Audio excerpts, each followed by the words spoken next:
guys, welcome to the Hope That Heals You with me, Marie Nazria, where I talk about different experiences I've had, different things along my journey that have helped me a lot, and hoping to help you as well. Today, I want to talk about something that's very close to my heart, which is the concept of home. We don't often think about home like this, like how we're about to speak about it, but I went through a lot of experiences with change of homes and it really affected me. So if you have had a lot of change in your life, whether it be divorce or moving out of state, which I've had both, then these issues definitely come up. And this tool is very helpful to create balance and harmony within yourself. So, a little backstory. I grew up in a home. It wasn't perfect, but it definitely had the elements that of security, nurturing, loving.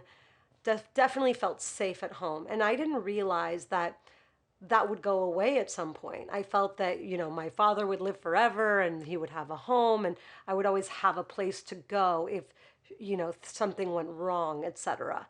So I grew up in a very loving home with all these elements. And about 4 years ago, my father passed away. And when he passed away, the home no longer existed. A lot of things changed. And so this place that I had known my whole life and attached to feelings of emotion, like and emotions of security and safety and love, went away. And that was a very big shift in my life. And I wasn't very conscious of it at the time, but it was definitely very challenging. Years after that, I got divorced and left the home that I was creating then. So I found myself couch surfing with some very generous, loving people in my life. And it was a very, very hard time for me. This really affected me because home is such an important thing to me. So think about that. How important is a home to you? What emotions do you attach to the concept of home? And what we do now is an exercise that I learned in therapy, which is super important and has helped me so much. It helps with anxiety. It helps with grounding yourself in situations where you have no control or nowhere physical to feel safe. So the concept is this. I went into therapy one day with really bad anxiety about all the change that was happening in my life. And my therapist told me, Maureen, you want to learn to be like a turtle. And at first I was like, what the hell are you talking about? And she said, Maureen, a turtle carries its home on its back. Wherever a turtle is, it is home. And I've never been so jealous of a turtle in my life. But I thought to myself, what a beautiful thing. What a beautiful ability, empowerment to be able to carry your home on your back. And I thought, I want to learn to do that because I've obviously experienced so much change and so much, uncertainty in the things that I find or had found in the past to be always going to be there. My family home's always going to be there. My home's always going to be there. This is not always the fact or the truth. So I had to learn to create my own home within me because I was always moving. So recently moved to Miami, got an apartment, just left my apartment, moved in with my boyfriend. So much change, but I was actually able to handle it so much better for several reasons. One is because I've been practicing this exercise. So I imagine my home is my mental state.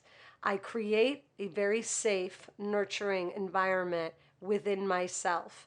This creates balance and this allows you to really just deal with a lot more than you thought you could deal with or that you did deal with in the past. So, what I do is I imagine a clean space. Now, sometimes there's things going on in our life, and I imagine those things to be boxes in my way. They're blocking my view of what, of my cleared, clean space. So you start dealing with things more. So, for example, when I moved out of my home, I could imagine my mental space, my mental state being a room filled with boxes, a box for grieving, a box for divorce, a box for what ifs, a box for what's next, a box for my future.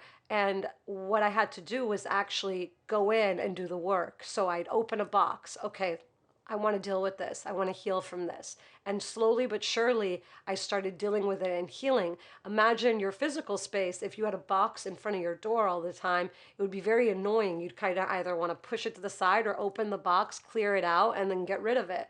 So it's kind of like that for your mental state. What are you not dealing with, or what do you need to deal with in order to create a clean, balanced space that can allow you to feel those same emotions that you have from feeling secure in your home, etc. And so I started doing that work. And today I live within a palace within my mind because I've become very organized. I've become very mindful. I don't leave a box in the middle of the living room. I deal with things that I need to deal with.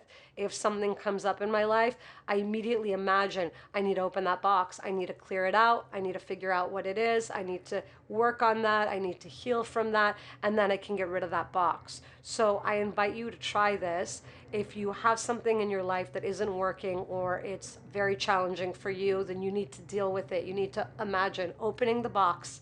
And you can do piece by piece. That's why I like this visualization exercise. It's not like you have to deal with the whole thing. For example, as I am still grieving my father, but there was definitely a box and I had to go through it, and there were certain things that I needed to deal with and make, you know, come to like a beautiful space with, heal from, release, etc. in this box. And now that box that was very, very big, you can imagine, is much, much smaller, and it's still grieving and I'm still grieving. But now that little box can go sit on a console, and now traveling, etc. is so much easier for me.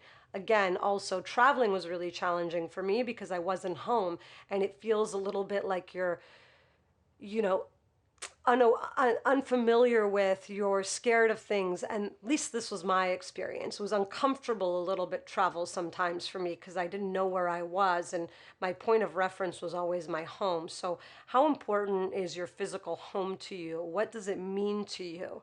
We need to create our physical home needs to be recreated into our mental state so that we can carry our home within us, so we are not attached to physical locations, etc. I hope this was helpful. I try to make it short, even though it's a very dense subject and I can go on and on. If you have any questions, please reach out to me and/or subscribe to my channel on YouTube, Marie Nazria Podcast, or follow me on IG at The Hope That Heals You. Thank you so much. I hope you have a beautiful day.